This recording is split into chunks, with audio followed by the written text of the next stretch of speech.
Lo que decía. La estrategia de Milei y de los mileístas es siempre la misma. Te ponen de un lado o del otro. Uno intenta ser un analista, un periodista, es alguien imparcial. Puedes tener tu corazón y votar a quien vos quieras. Pero tu pregunta es, ¿qué vas a hacer si te hacen esto? Y él te responde, vos me estás haciendo esto. Vos no estabas votando en el Congreso en contra de su proyecto, estabas preguntándole qué hacía él si le votaban en contra. Bueno, esto es maniqueísmo. Maniqueísmo. El maniqueísmo es dividir al mundo en buenos y malos. El populismo es maniqueísmo plebiscitario. Dividir al mundo en buenos y malos y llevarlo a elecciones. Es un populista, Milei. No hago juicio de valor. Si les parece bien. Al kirchnerismo le gusta ser populista. Uno pensaría que él es un republicano, un institucionalista. No creo que le interese mucho. Las instituciones no son lo suyo. Él es casta financiera, es casta económica. Siempre trabajó para grandes empresas y grandes empresarios. Es anticasta política. Está entrando en la política, lo que a él no le gusta y lo combate. Es muy inteligente, o por lo menos muy hábil, porque él interpreta lo que siente buena parte de la población. La cuestión es que tu pregunta era correcta. Él dice, si me eligen por mi programa. Sí, pero esto es un sistema republicano que tiene 3 poderes. Y hay otro poder que es elegido, que es el Congreso, elegido con las reglas de la Constitución, que escalona la elección y con el sistema electoral. Y el Congreso va a tener tanta legitimidad constitucional como el presidente. Si el Congreso le dice que no, él puede llamarlo casta, pero está en la Constitución, él está llamando casta a la Constitución. Es su observación. Si él llama casta a la Constitución y quiere sacarla del medio, como quiere sacar a la casta política, está siendo autoritario. No está siendo democrático. La Constitución, el Estado de Derecho es la base de la democracia. A ver, acá tenemos una mesa que vale la pena que te quedes, vale la pena que analices lo que vamos a charlar porque hay mucha información. Arranco con la precandidata, en este caso a vicepresidenta por parte del espacio de Milei. Bienvenida, Victoria, ¿cómo estás? ¿Cómo estás, José? Bueno, Andrés Malamud lo definió como un populista. ¿Coincidís con esa definición? La verdad no coincido porque la sociedad está pidiendo que se termine el discurso único, que se termine un discurso progresista o socialdemócrata que no representa a un montón de ciudadanos. Así que definitivamente no veo que eso sea populismo. Es simplemente el pedido de la sociedad de ser incluido, de ser escuchado y de tener políticas distintas. Mientras el Congreso, por ejemplo, está empeñado en hacer eventos que tienen que ver con la ideología de género, con el feminismo, con la Agenda 2030, nosotros estamos hablando de que hay que frenar la inflación, de qué vamos a hacer con la inseguridad, de las reformas legislativas que hay que aplicar, de achicar el Estado, de reducir impuestos y regulaciones, o sea, de toda una batería de medidas de las cuales se ha nutrido tanto el oficialismo como la oposición. Entonces, me parece que hay una demanda de la sociedad por tener lugar y no lo han tenido. ¿Qué te sedujo de ser candidata a vicepresidenta?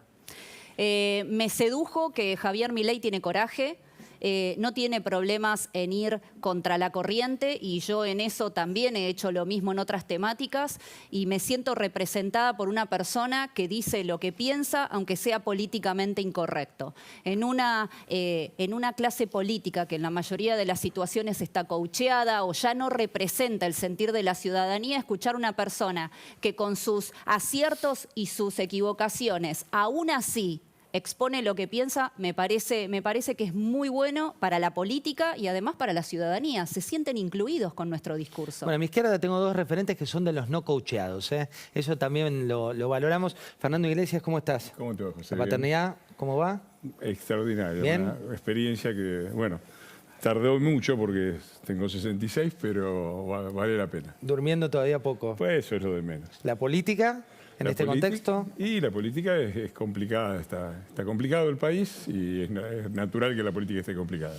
Hernán, la ciudad también salió muy fuerte Lilita Carrió, todo lo que es coalición cívica, a apoyar a uno de los precandidatos, en este caso a jefe de gobierno, me refiero a Fernán Quirós.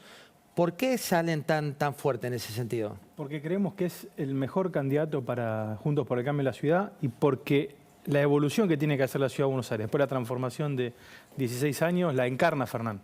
Porque, José, lo que necesitamos es empezar a poder vincular más a las personas, a los porteños, de cara a la cuestión del desarrollo económico, a la salud, a la educación, a la seguridad. Y me parece que en ese sentido Fernán es un elemento fundamental para que suceda y por eso Lilita y toda la coalición cívica lo propone y les pedimos ahora que en estos días va a haber encuestas de opinión a través de internet, presenciales, para definir quién es el candidato, así que bienvenidas a la participación porque importa mucho la opinión de los vecinos.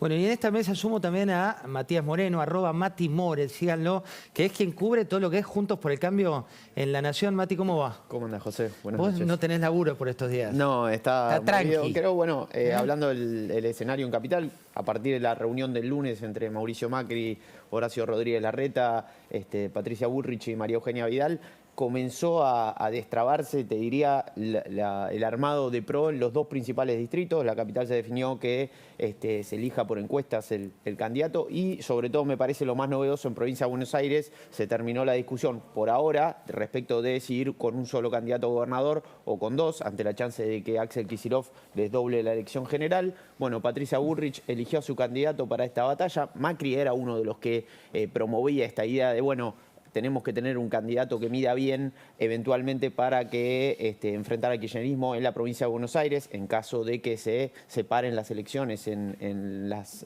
generales de octubre.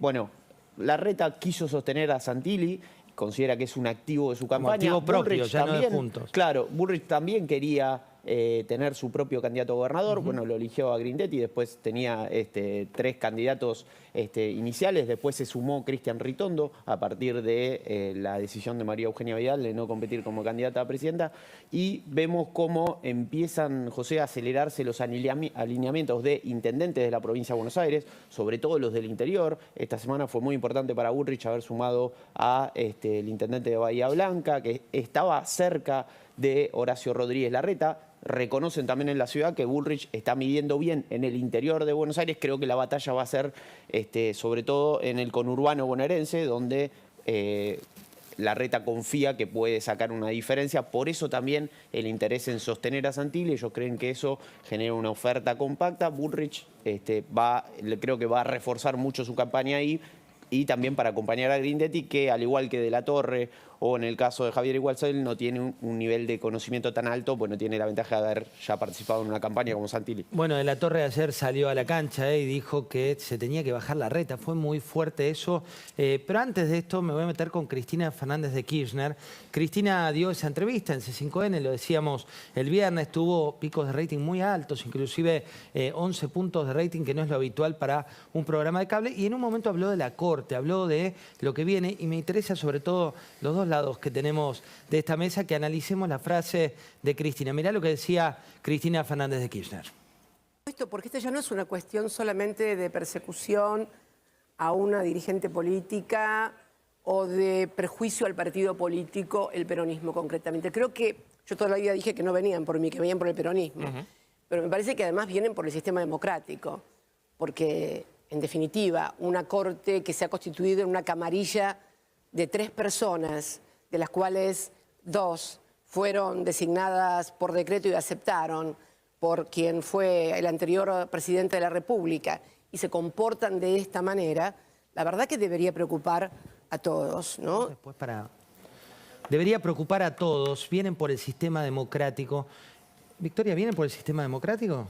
Por el sistema democrático vinieron los kirchneristas en el 2003 y en adelante. Así que me parece el análisis de una vecina de barrio y no el de una persona que ocupó la posición tan importante de presidente y de vicepresidente. Me parece simplemente azuzar las aguas cuando es un poder independiente del que ella integra, o debiera hacerlo, y ella no debiera entrometerse en las decisiones del Poder Judicial. No espero otra cosa de una persona que ha integrado una asociación ilícita, que ha sido condenada en primera instancia. Espero simplemente que en las elecciones de este año el pueblo argentino diga basta a este sistema de robo. Fernando, ¿vienen por la Corte? Mirá, yo formo parte de un grupo de 10 diputados que encabezados por Carrió y con un trabajo muy bueno de Paulo Oliveto, denunciamos en el año 2008 por asociación ilícita al kirchnerismo. En un momento que muchos, que hoy hablan mucho, guardaban silencio, y donde recibimos una gran cantidad y había diputados que unánimemente están todos en Juntos por el Cambio. La mayoría en la coalición cívica, yo y Patricia Bullrich en el PRO. Así que creo que poder hablar por lo menos con un mínimo de legitimidad con respecto a eso. Es rara esta acusación de que va contra el peronismo, porque resulta que vos tomás a la Corte Suprema de Justicia y de sus integrantes, sacando a Rosenkrantz, todos los demás han sido funcionarios, militantes y peronistas, ¿no? 3 de 4. Uno, Rosati, el presidente, fue ministro de Justicia del esposo de Cristina Kirchner. Después, la mentira esta de la designación de 2 jueces por decreto es una mentira absoluta. Todos los jueces de la Corte Suprema de Justicia han sido designados por el Congreso, una institución en la cual ha habido mayoría peronista desde 1983. De manera que si la justicia tiene falencias, y tiene enormes falencias, la responsabilidad es del peronismo. Y es raro que el peronismo, que ha designado a casi todos los jueces, 3 de 4 de la Corte Suprema, ella se queje de que van por el peronismo. La verdad es que es toda una serie de argumentaciones tan absurdas como la de la proscripción. El país le está poniendo límites después de una Corte Suprema muchas veces titubeante. Yo me permito recordarle a la señora que cuando asumía Cambiemos, uno de los grandes problemas que tuvimos nosotros y que repercutió mucho en el tema económico, fue que la Corte, después de esperar durante creo que 10 años para un fallo por el tema de las provincias, decidió darle la razón a las provincias. Entonces la plata que durante 8 años se había llevado Cristina Fernández de Kirchner de las provincias, se la tuvo que restituir el gobierno de Cambiemos. Sí, volvió y empezó ese debate. Y eso tuvo una repercusión muy directa, porque si vos vas a 2019 vas a ver que todas las provincias, casi todos los gobernadores de provincias que estaban en rojo, porque nosotros cuando asumió Cambiemos había 18 provincias en rojo, cuando terminó Cambiemos había 6, y la mayoría de esas provincias eran peronistas, y muchos de esos gobernadores, o casi todos, reeligieron, y Macri no reeligió, a pesar de que sacó 2 millones de votos más. Así que todo es... cuando habla Cristina hay que escuchar lo que dice y entenderlo exactamente al revés. Porque... Hay que mirarlo, decís, con subtítulos. No, hay que verlo en un negativo. ¿Viste? Cuando te sacan una radiografía y aparece exactamente o el negativo de una fotografía antes de ser revelado. Las cosas son exactamente al revés. Acá el problema que ha habido con la justicia no es la persecución al peronismo, es el exceso de peronismo, el hecho de que los argentinos le han dado la mayoría en el Senado, que es el órgano decisivo, durante demasiado tiempo, y tenemos la justicia que tenemos. Ahora, por fin, tenemos una Corte que parece estar defendiendo algunos límites, y por supuesto nosotros la vamos a apoyar, y me parece que todo lo que dice la señora condenada es completamente irrelevante. Mira, hablábamos recién de la ciudad y vamos a profundizar un poco lo que viene en la provincia, en la ciudad, pero Mati, quiero compartir con vos lo que pasó ayer con Joaquín de la Torre. Joaquín de la Torre, vos lo planteabas, precandidato, era gobernador de Patricia Bullrich, finalmente Patricia unge a Néstor Grindetti como su candidato, y en una reunión, después nos contás la postilla de esa reunión, esto es lo que decía. No quiere ser presidente, sino quiere ser inspector de vereda. También estaba preocupado por la seguridad de San Miguel. Yo le voy a contar que acá la policía no mata pibitos como mataron allá la policía de la ciudad al pibito de Barranca Central. La policía de acá no mata a pibitos como mataron al de Barranca Central allá en la ciudad de Buenos Aires.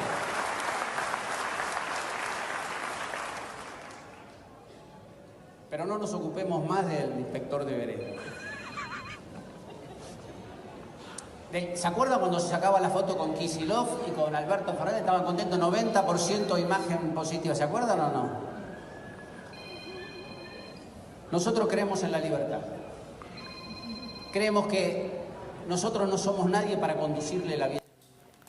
Por un lado eso, y por otro lado esta placa, el título que utilizó en este caso de su reunión fue que se baje la reta y se deje de... Bueno, lo están leyendo, no hace falta que se lo repita. Mati, ¿por qué se da esto?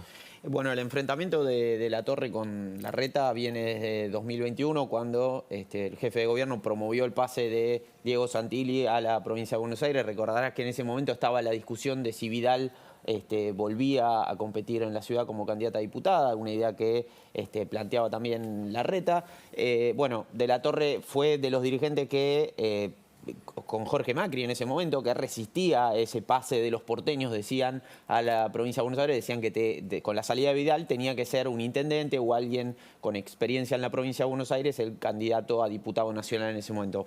Bueno, en aquel momento después compite De la Torre con Facundo Manes en la lista y enfrenta a Santilli, después quedó alineado más cerca, te diría, de Mauricio Macri, y ahora en esta campaña a Patricia Bullrich. Es de los que se van a quedar en el grupo de la titular de PRO en licencia, digamos, en uso de licencia en la provincia de Buenos Aires. Lo mismo Iguacel también lo anunció, y el caso de Ritondo es distinto. Quedó dolido con la decisión de Bullrich de no elegirlo. Hay que ver cómo sigue esa negociación. Ya recibió llamados de Larreta para volver, digamos, al sector que está en Santilli. Ritondo tiene una estructura en la provincia de Buenos Aires, heredó lo que había construido Vidal, sobre todo en las intendencias, tiene diputados y concejales. Bueno, hay que ver, tienen que renovar las bancas, hay que ver cómo terminan esa negociación. Si se queda con Bullrich, tiene una gran relación con Grindetti. De la Torre era de los que no estaba de acuerdo con que Bullrich elija a Ritondo como candidato a gobernador. En ese caso decía que no iba a militar la boleta de Bullrich y hasta estaba dispuesto a abrir una negociación con Javier Milei en la provincia de Buenos Aires. En minutos, Hernán, te voy a preguntar por la ciudad concretamente y esto que están planteando, esto de las encuestas y demás, si estás de acuerdo o no, más allá de esa convocatoria que están haciendo. Pero ahora voy a hablar con Sebastián Mazuca. Sebastián es una